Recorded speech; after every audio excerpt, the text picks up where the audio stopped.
هیله لرم چې تاسو ټول به روغ جوړ یاست او ژوند ښه روان وي. د یو نوې ویډیو سره بیا ستاسو خدمت کې حاضر یم.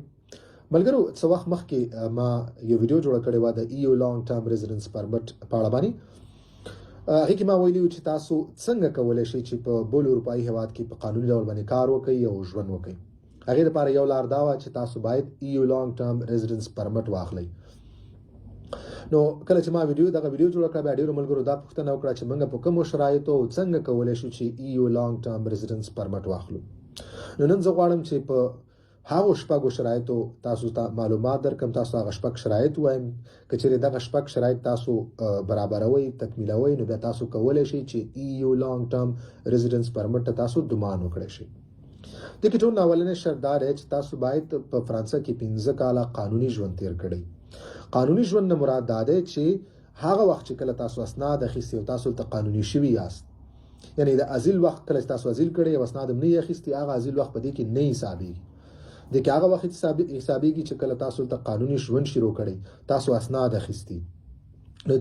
نو اولنی شرط دا دی چې تاسو باید په فرانسه کې 15 کاله قانوني ژوند کړئ.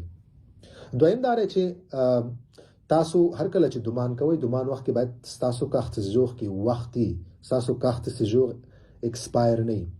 دغه که 4 کلن اسناد دي، یعنې 4 کلن کاغذ سیجور او که 10 کلن فرق نه کوي، دواړه کولی شي چې دغه پرمټ دپاره دوی دومان وکړي، هیڅ مشکل نشته.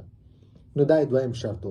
دریم دا دی چې تاسو باید یو باثباته او کافي عاید ولرئ تر څو تاسو او که چېرې تاسو خپل کورنۍ راوستلي د کورنۍ غړو ژوند دلته تاسو سپورټ کړلی شئ. یعنې تاسو باید دومره عایداري چې تاسو په خپل ژوند دلته په اسانۍ سره تیر کړلی شئ.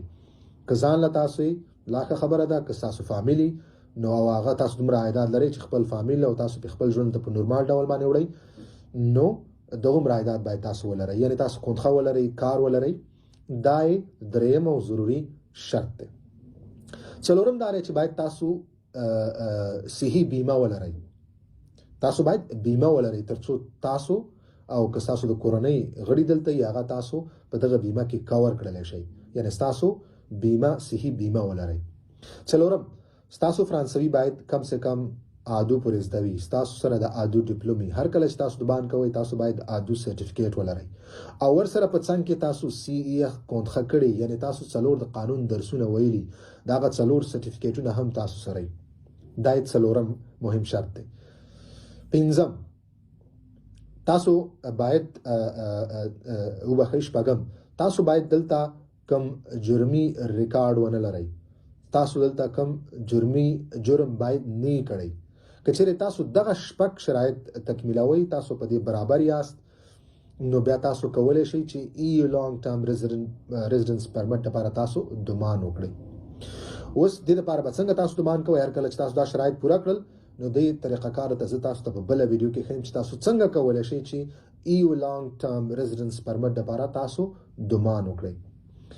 تاسو اول په دغه شپږو شرایطو باندې ځان پوه کړئ. تاسو وګورئ، هر څوک چې غواړي چې دغه پرمټ ته دومان وکړي نو دوی وګوري که په دغه شپږو شرایط تاسو برابر یې، نو بیا تاسو کولی شئ چې EU لانګ ټرم ریزیډنس پرمټ لپاره تاسو دومان وکړئ. په راتلونکي ویډیو کې بس تاسو ته ښیم چې تاسو څنګه کولی شئ چې EU لانګ ټرم ریزیډنس پرمټ لپاره دومان وکړئ. ویډیو همدومره وه، په مخامخه.